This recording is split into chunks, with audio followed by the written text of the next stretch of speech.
Assalamualaikum warahmatullahi wabarakatuh. Saya Citra Ulansari dengan NIM 18231112 akan mempresentasikan proposal penelitian saya yang berjudul Pengaruh Model Pembelajaran Contextual Teaching and Learning berbasis kearifan lokal terhadap hasil belajar siswa SMP. Dengan pokok bahasan yang pertama bab 1 pendahuluan, bab 2 kajian teori, dan bab 3 metode penelitian. Bab 1 pendahuluan. Yang pertama latar belakang. Latar belakang penelitian ini yaitu pendidikan menempati posisi strategis dalam menghasilkan sumber daya manusia yang bermutu dan berkualitas dalam membangun sebuah negara. Interaksi antara guru dan siswa pada proses belajar mengajar memegang peranan penting dalam mencapai tujuan pembelajaran yang diinginkan. Faktor yang dapat mempengaruhi tujuan pembelajaran salah satunya adalah strategi pembelajaran. Untuk melaksanakan suatu strategi pembelajaran, digunakan model pembelajaran yang tepat agar dapat mendorong dan memotivasi siswa agar mempunyai kemajuan belajar yang tinggi. Saat ini, proses pembelajaran dilakukan dengan menggunakan metode dan model pembelajaran yang kurang variatif, dan pembelajaran hanya sebatas dilakukan dalam kelas, sehingga proses pembelajaran terasa membosankan yang berdampak pada rendahnya hasil belajar siswa. Perlu diadakan pembaharuan dalam kegiatan pembelajaran. Siswa memerlukan suatu pembelajaran salah satunya dengan menerapkan model pembelajaran contextual teaching and learning berbasis kearifan lokal. Identifikasi masalah.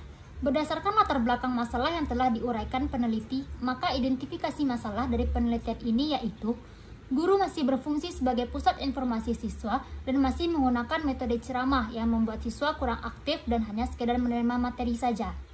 Yang kedua, guru masih menggunakan metode atau model pembelajaran yang tidak sesuai dengan kurikulum 2013. Yang ketiga, masih rendahnya hasil belajar siswa. Yang keempat, proses pembelajaran di sekolah belum menggunakan model pembelajaran kontekstual berbasis kearifan lokal.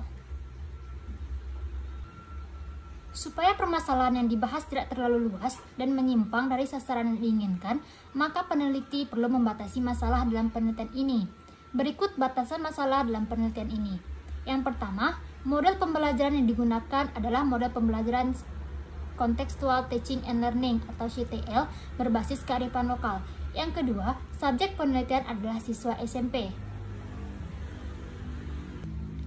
Peneliti mengambil rumusan masalahnya yaitu yang pertama, bagaimana pengaruh model pembelajaran Contextual Teaching and Learning berbasis kearifan lokal terhadap hasil belajar siswa. Yang kedua, bagaimana hasil belajar siswa setelah diterapkan model pembelajaran Contextual Teaching and Learning berbasis kearifan lokal. Adapun tujuan penelitian ini yaitu yang pertama, mengetahui dan menganalisis pengaruh model pembelajaran CTL berbasis kearifan lokal terhadap hasil belajar siswa.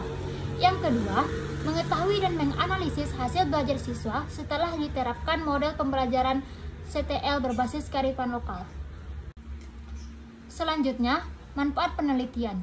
Adapun manfaat dari penelitian ini yaitu yang pertama, manfaat bagi guru. Sebagai bahan masukan dan pertimbangan sekaligus membantu dalam meningkatkan hasil belajar siswa SMP melalui penerapan model pembelajaran Contextual Teaching and Learning berbasis kearifan lokal. Yang kedua, manfaat bagi siswa. Membantu peserta didik dalam meningkatkan hasil belajar dengan menerapkan model pembelajaran Contextual Teaching and Learning berbasis kearifan lokal. Yang ketiga, manfaat bagi peneliti, menambah ilmu pengetahuan dalam bidang penerapan model pembelajaran kontekstual berbasis kearifan lokal terhadap hasil belajar siswa dan sebagai bekal untuk menjadi pendidik. Selanjutnya, masuk kepada bab 2 kajian teori. Yang pertama, model pembelajaran kontekstual teaching and learning. Pengertian model atau pendekatan kontekstual menurut KBBI yaitu pendekatan adalah suatu proses atau cara. Sedangkan kontekstual berhubungan dengan konteks. Jadi, pendekatan kontekstual merupakan proses atau cara yang berhubungan dengan konteks kehidupan sehari-hari.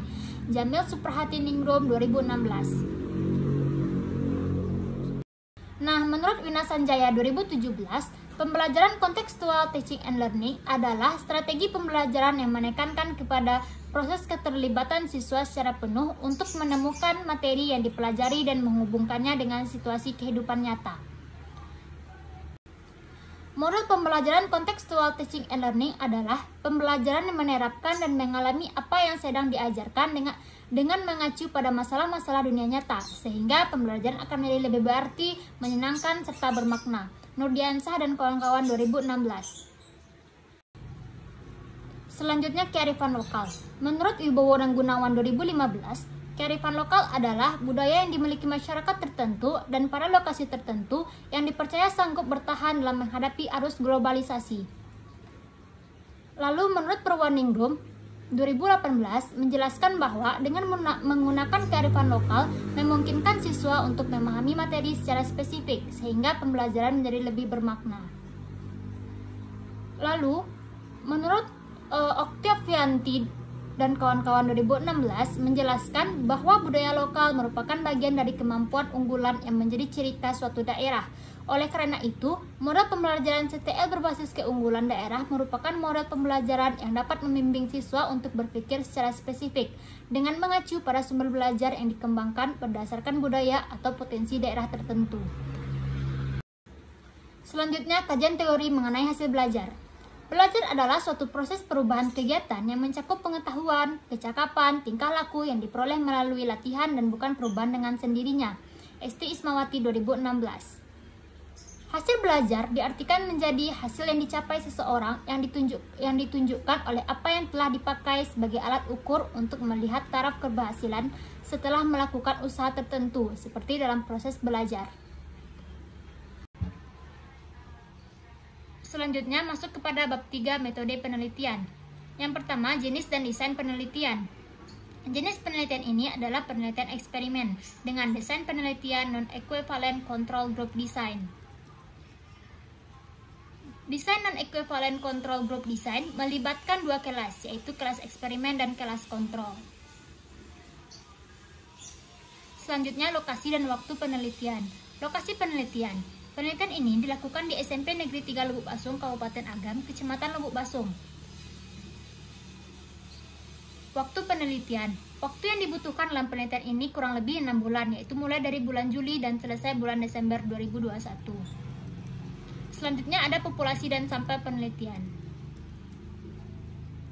Populasi adalah wilayah generalisasi yang terdiri atas subjek atau objek yang mempunyai kualitas dan karakteristik tertentu yang ditetapkan oleh peneliti untuk dipelajari dan kemudian ditarik kesimpulannya. Nah, pada penelitian ini, populasi dari penelitian ini yaitu siswa kelas 7 SMP Negeri 3 Lubuk Basung. Selanjutnya sampel. Sampel adalah wakil populasi yang diteliti. Nah, pengambilan sampel pada penelitian ini menggunakan non-probability sampling dengan jenis sampling sistematis. Sampel dalam penelitian ini yaitu kelas 7B yang berjumlah 20 orang dan kelas 7A yang berjumlah 20 orang. Selanjutnya, variabel penelitian. Variabel penelitian terdiri atas dua, yaitu variabel bebas dan variabel terikat. Variabel bebas dari penelitian ini adalah model pembelajaran Contextual Teaching and Learning (CTL) berbasis kearifan lokal. Sedangkan variabel terikatnya yaitu hasil belajar siswa. Nah, instrumen penelitian yang dipakai adalah instrumen penelitian tes. Nah, selanjutnya ada uji instrumen tes. Nah, instrumen penelitian sebelum digunakan untuk mengumpulkan data dilakukan uji coba terlebih dahulu di lapangan. Hal ini dilakukan untuk mengetahui validitas dan reliabilitas instrumen yang nantinya akan digunakan dalam penelitian. Nah, yang pertama ada uji validitas soal. Validitas sering diartikan dengan kesahihan. Suatu alat ukur disebut memiliki validitas bila mana alat ukur tersebut isinya layak mengukur objek yang seharusnya diukur dan sesuai dengan kriteria tertentu. Artinya ada kesesuaian antara alat ukur dengan fungsi pengukuran dan sasaran pengukuran. Nah, untuk mengetahui validitas soal, peneliti menggunakan rumus present product moment.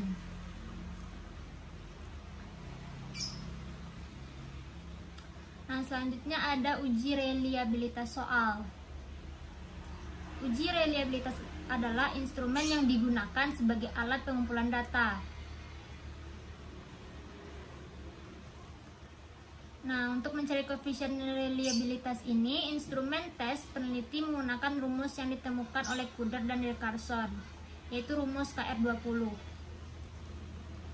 Nah, selanjutnya ada daya pembeda soal. Daya pembeda soal merupakan kemampuan suatu soal untuk membedakan antara peserta didik yang pandai menguasai materi dengan peserta didik yang kurang pandai atau yang kurang menguasai materi.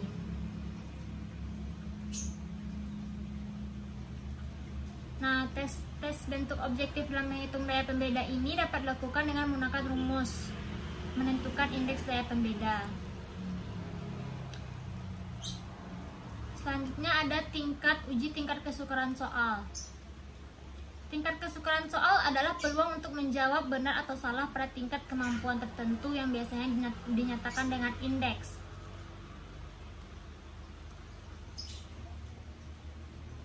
Selanjutnya ada fungsi pengecoh.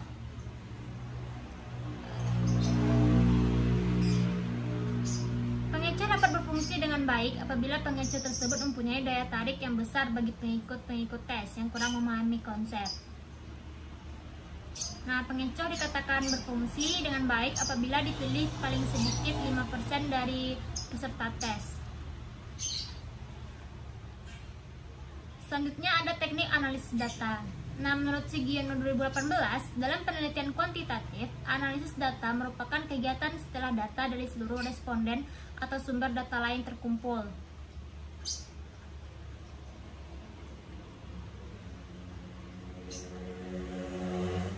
Nah, teknik analisis data ini yaitu ada uji normalitas. Yang pertama, uji normalitas sampel adalah mengandalkan pengujian terhadap normal tidaknya sebaran data yang akan dianalisis. Untuk mengetahui bahwa data yang berasal dari populasi berdistribusi normal, digunakan rumus C kuadrat untuk menguji hipotesis. Nah, yang kedua itu ada uji homogenitas. Uji homogenitas ini dilakukan dengan menghitung statistik varian melalui perbandingan varian terbesar dengan varian terkecil antara kedua kelompok kelas sampel. Pengujian homogenitas ini menggunakan uji F. Selanjutnya ada uji hipotesis. Apabila diketahui data berdistribusi normal, maka langkah selanjutnya adalah melakukan uji homogenitas varian. Yang selanjutnya ada uji T. Setelah pengumpulan data selesai, maka data-data tersebut akan dianalisis dengan uji T. Yang terakhir ada uji linearitas. Uji kelinieran dalam regresi ini yakni untuk menguji apakah model linear yang telah diambil benar-benar sesuai dengan keadaan atau tidak. Untuk menguji kelinieran regresi sederhana dengan dua variabel, yaitu variabel bebas dan variabel terikat. Baiklah, itulah hasil presentasi proposal penelitian saya yang berjudul Pengaruh Model Pembelajaran Kontekstual Teaching and Learning berbasis kearifan lokal terhadap hasil belajar siswa. Terima kasih atas perhatiannya. Saya cukupkan. Assalamualaikum warahmatullahi wabarakatuh.